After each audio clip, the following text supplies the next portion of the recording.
4000 essential English vocabulary సిరీస్లో భాగంగా ప్రతి వీడియోలో 10 పదాలను మనం నేర్చుకుంటామండి.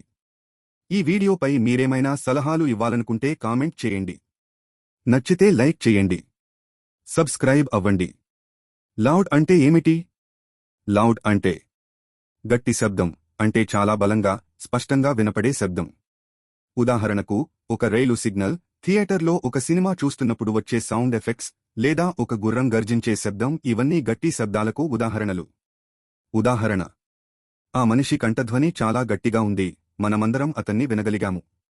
ఈ వాక్యంలో గట్టిగా అంటే ఆ మనిషి చాలా బిగ్గరగా మాట్లాడారు, అంతేకాకుండా చాలా దూరం నుండి కూడా మనమందరం అతనిని వినగలిగాము అని అర్థం. గట్టి శబ్దం ఎందుకు ముఖ్యం?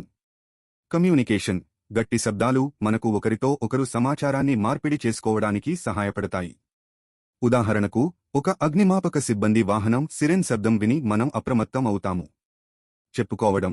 కొన్ని సందర్భాలలో గట్టి శబ్దాలు మన భావాలను బలంగా వ్యక్తీకరించడానికి సహాయపడతాయి. ఉదాహరణకు, ఒక క్రీడా జట్టు గెలిచినప్పుడు అభిమానులు ఉత్సాహంగా గట్టిగా అరుస్తారు. ప్రమాదాలను నివారించడం. కొన్ని ప్రమాదాలను గుర్తించడానికి గట్టి శబ్దాలు సహాయపడతాయి. ఉదాహరణకు, ఒక కారు హారన్ శబ్దం విని మనం అప్రమత్తం అవుతాము. నర్వస్ అంటే ఏమిటి? నర్వస్ అంటే భయపడటం. నర్వస్ అంటే మనకు ఏదో చెడు జరగబోతుందని అనిపించినప్పుడు మనం అనుభవించే ఒక భావం. ఈ భావం వచ్చినప్పుడు మన హృదయం బలంగా కొట్టుకుంటుంది, మన చేతులు వణుకుతాయి మరియు మనం కొంచెం భయపడతాము. ఉదాహరణ: ఆ అబ్బాయి ఆ వార్త విన్నప్పుడు భయపడ్డాడు. ఈ వాక్యంలో భయపడ్డాడు అంటే ఆ అబ్బాయి ఆ వార్త విని ఏదో చెడు జరగబోతుందని భావించాడు అని అర్థం. మనం ఎప్పుడు భయపడతాము? అపరిచితమైన పరిస్థితులు, మనకు తెలియని ప్రదేశాలకు వెళ్ళినప్పుడు లేదా కొత్త వ్యక్తులను కలిసినప్పుడు భయపడతాము. ప్రమాదం, ఏదైనా ప్రమాదం జరగబోతుందని అనిపించినప్పుడు భయపడతాము. పరీక్షలు రాసేటప్పుడు లేదా ముఖ్యమైన ప్రెజెంటేషన్ ఇచ్చేటప్పుడు భయపడతాము. సామాజిక పరిస్థితులు, కొత్త వ్యక్తుల ముందు మాట్లాడేటప్పుడు లేదా ప్రేక్షకుల ముందు ప్రదర్శన ఇచ్చేటప్పుడు భయపడతాము. నాయిస్ అంటే ఏమిటి? నాయిస్ అంటే గోల. గోల అంటే వినడానికి ఇష్టం లేని, కష్టంగా అనిపించే శబ్దాన్ని మనం గోల అని అంటాము. ఉదాహరణకు, ఒక కారు హారన్ శబ్దం, రద్దీగా ఉన్న రోడ్డు మీద వాహనాల శబ్దం, లేదా ఒక కర్మాగారంలో యంత్రాల శబ్దం, ఇవన్నీ గోలకు ఉదాహరణలు. ఉదాహరణ: ఆ ఏడుస్తున్న బిడ్డ చాలా గోల చేస్తోంది. ఈ వాక్యంలో గోల అంటే ఆ బిడ్డ ఏడుస్తున్న శబ్దం చాలా బిగ్గరగా ఉంది మరియు వినడానికి ఇష్టం లేదు అని అర్థం. ప్రాజెక్ట్ అంటే ఏమిటి? ప్రాజెక్ట్ అంటే ఒక పెద్ద పనిని చిన్న చిన్న భాగాలుగా విభజించి ఆ భాగాలను ఒక నిర్దిష్ట కాలంలో పూర్తి చేయడం. ఇది స్కూల్లో లేదా ఉద్యోగంలో చేసే ఒక రకమైన పని. ఉదాహరణ: అతని మధ్యాహ్నపు పని ప్రాజెక్ట్ గదిని ఆకుపచ్చగా రంగించడం. అంటే ఆ వ్యక్తి తన పనిలో భాగంగా గదిని ఆకుపచ్చగా రంగించాలి. ఇది అతనికి ఇచ్చిన ఒక పని. ప్రాజెక్టులు ఎందుకు ముఖ్యం? కొత్త నైపుణ్యాలు నేర్చుకోవడం. ప్రాజెక్టుల ద్వారా మనం కొత్త నైపుణ్యాలు నేర్చుకోవచ్చు. సమస్యలను పరిష్కరించడం. ప్రాజెక్టులలో వచ్చే సమస్యలను పరిష్కరించడం ద్వారా మనం సమస్య పరిష్కార నైపుణ్యాలను అభివృద్ధి చేసుకోవచ్చు. సృజనాత్మకత. ప్రాజెక్టులు మన సృజనాత్మకతను పెంపొందిస్తాయి. సహకారం. జట్టుగా పనిచేసే ప్రాజెక్టుల ద్వారా మనం ఇతరులతో కలిసి పని చేయడం నేర్చుకుంటాము. ప్రాజెక్టుల ఉదాహరణలు: స్కూల్ ప్రాజెక్టులు, ఒక శాస్త్ర ప్రయోగం చేయడం, ఒక దేశం గురించి ప్రదర్శన ఇవ్వడం, ఒక పుస్తకం చదివి రిపోర్ట్ రాసేయడం. ఉద్యోగ ప్రాజెక్టులు, ఒక కొత్త ఉత్పత్తిని రూపొందించడం, ఒక కొత్త మార్కెటింగ్ క్యాంపెయిన్ రూపొందించడం, ఒక కొత్త సాఫ్ట్వేర్ ప్రోగ్రామ్ను రాయడం. స్కేర్ అంటే ఏమిటి? స్కేర్ అంటే భయపెట్టడం. భయపెట్టడం అంటే మరొకరిని భయపెట్టడం. అంటే వారి హృదయం బలంగా కొట్టుకోవడం, వారిని వణకించడం లేదా వారిని కొంత భయపెట్టడం. ఉదాహరణ: నా మామ గదిలో చూసిన దానితో భయపడ్డాడు. అంటే నా మామ గదిలో ఏదో ఒకటి చూసి చాలా భయపడ్డాడు అని అర్థం. అతను చూసినది ఏమిటో తెలియదు కానీ అది అతన్ని చాలా భయపెట్టింది. మనం ఎందుకు ఇతరులను భయపెడతాము? మజా. కొంతమందికి ఇతరులను భయపెట్టడం మజాగా అనిపించవచ్చు.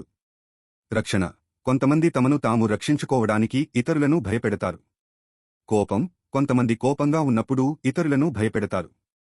సీక్రెట్ అంటే ఏమిటి? సీక్రెట్ అంటే రహస్యం. రహస్యం అంటే మనం మరొకరికి చెప్పని విషయం. అది ఒక చిన్న విషయం కావచ్చు లేదా చాలా పెద్ద విషయం కావచ్చు. మనం మన స్నేహితులతో, కుటుంబ సభ్యులతో లేదా మనతో మనమే ఒక రహస్యాన్ని ఉంచుకోవచ్చు. ఉదాహరణ: ఆ ఇద్దరు అబ్బాయిలు ఒక రహస్యాన్ని పంచుకుంటున్నారు, అంటే ఆ ఇద్దరు అబ్బాయిలకు మాత్రమే తెలిసిన ఒక విషయం ఉంది. అది వేరే ఎవరికీ తెలియదు. రహస్యాలు ఎందుకు ఉంటాయి? ప్రత్యేకత. రహస్యాలు మనకు మరొకరితో ప్రత్యేకమైన బంధాన్ని కలిగిస్తాయి. ఉత్సాహం. రహస్యాలు మనకు ఉత్సాహాన్ని కలిగిస్తాయి. భద్రత. కొన్ని రహస్యాలు మనకు భద్రతనిస్తాయి. రహస్యాల రకాలు. చిన్న రహస్యాలు. మనం ఎవరికీ చెప్పని ఒక చిన్న విషయం. ఉదాహరణకు, మనకు ఇష్టమైన చాక్లెట్ రుచి. పెద్ద రహస్యాలు. మన జీవితంలో ఒక ముఖ్యమైన విషయం. ఉదాహరణకు, ఒక సర్ప్రైజ్ పార్టీ ప్లాన్ చేయడం. రహస్యాల గురించి జాగ్రత్తగా ఉండాలి ఎందుకంటే విశ్వాసం. ఒకవేళ మనం ఒక రహస్యాన్ని చెప్పినట్లయితే మనపై మరొకరి విశ్వాసం కోల్పోవచ్చు. సమస్యలు. కొన్ని రహస్యాలు సమస్యలకు దారితీయవచ్చు. సరళంగా చెప్పాలంటే రహస్యం అంటే మనం మరొకరితో పంచుకోవాలని అనుకోని ఒక విషయం. షౌట్ అంటే ఏమిటి? షౌట్ అంటే అరవడం, అంటే చాలా బిగ్గరగా మాట్లాడటం. మనం కోపంగా ఉన్నప్పుడు, ఆశ్చర్యపోయినప్పుడు లేదా ఎవరినైనా పిలవాలనుకున్నప్పుడు అరుస్తాము. ఉదాహరణ: నా బాస్ నన్ను పనికి ఆలస్యంగా వచ్చినందుకు అరిచాడు. అంటే నా బాస్ నన్ను చాలా బిగ్గరగా తిట్టాడు అని అర్థం. ఎందుకంటే నేను పనికి ఆలస్యంగా వచ్చాను. మనం ఎందుకు అరుస్తాము? కోపం. మనకు కోపం వచ్చినప్పుడు అరుస్తాము. ఆశ్చర్యం. మనకు ఏదైనా ఆశ్చర్యంగా అనిపించినప్పుడు అరుస్తాము. ఎవరినైనా పిలవడం. దూరంలో ఉన్న వారిని పిలవాలనుకున్నప్పుడు అరుస్తాము. సంతోషం. కొన్నిసార్లు మనం చాలా సంతోషంగా ఉన్నప్పుడు కూడా అరుస్తాము. స్మెల్ అంటే ఏమిటి? స్మెల్ అంటే వాసన. చూడడం అంటే మన ముక్కుతో ఏదైనా వస్తువు యొక్క వాసనను గుర్తించడం. మన చుట్టూ ఉన్న వస్తువులన్నీ ఒక రకమైన వాసనను వెదజల్లుతాయి. ఆ వాసనలను మన ముక్కు ద్వారా గ్రహిస్తాము. ఉదాహరణ: ఆ ఇద్దరు స్నేహితులు ఆ పువ్వు వాసన చూశారు. అంటే ఆ ఇద్దరు స్నేహితులు ఆ పువ్వు ఎలాంటి వాసన కలిగి ఉంది అని తెలుసుకోవడానికి దాని వద్దకు వెళ్లి దాని వాసనను పీల్చారు. మనం ఎందుకు వాసన చూస్తాము? ఆహారం. మనం ఆహారం తినే ముందు దాని వాసన చూస్తాము. భద్రత. కొన్ని వాసనలు మనకు ప్రమాదాన్ని సూచిస్తాయి. ఉదాహరణకు, గ్యాస్ లీక్ అయితే వెంటనే తెలుస్తుంది. సంతోషం. కొన్ని వాసనలు మనకు సంతోషాన్ని కలిగిస్తాయి. ఉదాహరణకు, పూల వాసన. గుర్తులు. కొన్ని వాసనలు మనకు ఏదో ఒక గుర్తును తెలియజేస్తాయి. ఉదాహరణకు, అమ్మమ్మ ఇంటి వాసన. టెరిబుల్ అంటే ఏమిటి? టెరిబుల్ అంటే భయంకరమైన. అంటే భయంకరమైన అనే పదాన్ని మనం ఏదైనా చాలా చెడుగా ఉన్నప్పుడు వాడతాము. అది ఒక వ్యక్తి, ఒక చర్య లేదా ఒక పరిస్థితి అయినా కావచ్చు. ఉదాహరణ: అతను తన తోటి విద్యార్థిని చూసిన తీరు చాలా భయంకరమైనది.